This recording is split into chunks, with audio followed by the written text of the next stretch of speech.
quickly. Assalamualaikum warahmatullahi wabarakatuh. Alhamdulillah rabbil alamin wassalatu wassalam ala rasulihil kareem amma ba'd. Good evening to one and all present here, respected chief guests, teachers and all my dear friends. As history witnessed that women had played an important role in each and every aspect of life, particularly when we see the era of Prophet Muhammad peace be upon him, there is no field in which women did not show their ability.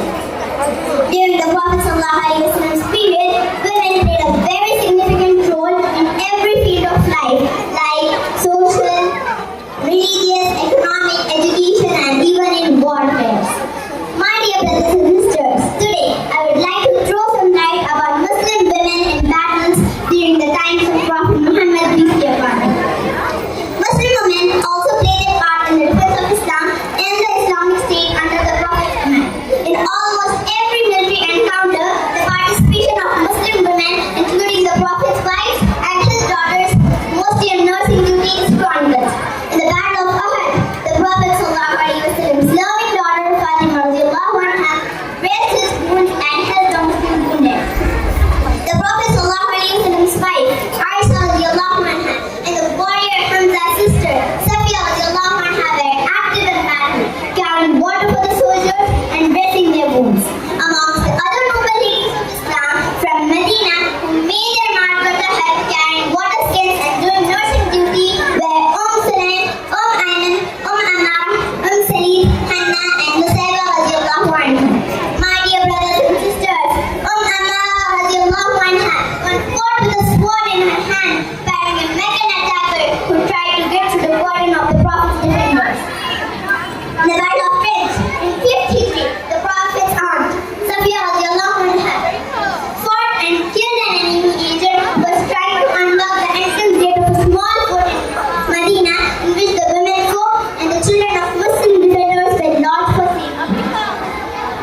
When the Prophet ﷺ and his army returned to Medina from the Battle of the French, the Prophet ﷺ had a large tent erected in the compound of the mosque for treating the war wounded. A Muslim female surgeon, Rufaidah radiallahu anha, who did nursing duty in the battle, was put in charge of this tended clinic by the Prophet ﷺ. He himself helped in dressing the wounds of Muslim warriors and did surgical work for some. The tradition of Bukhari in his chronicles speaks of Rufaidah radiallahu anha and her dental surgery in the precincts of the Prophet's mosque for treating the wounded from the Battle of the French. Those women who did not go to the battlefield took care of their homes and their children, praying for Allah subhanahu wa ta'ala for the victory of their warrior men under Islam's banner.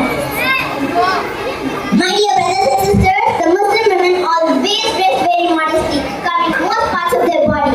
But this did not deter them from going out to serve and nurse injured men during battles.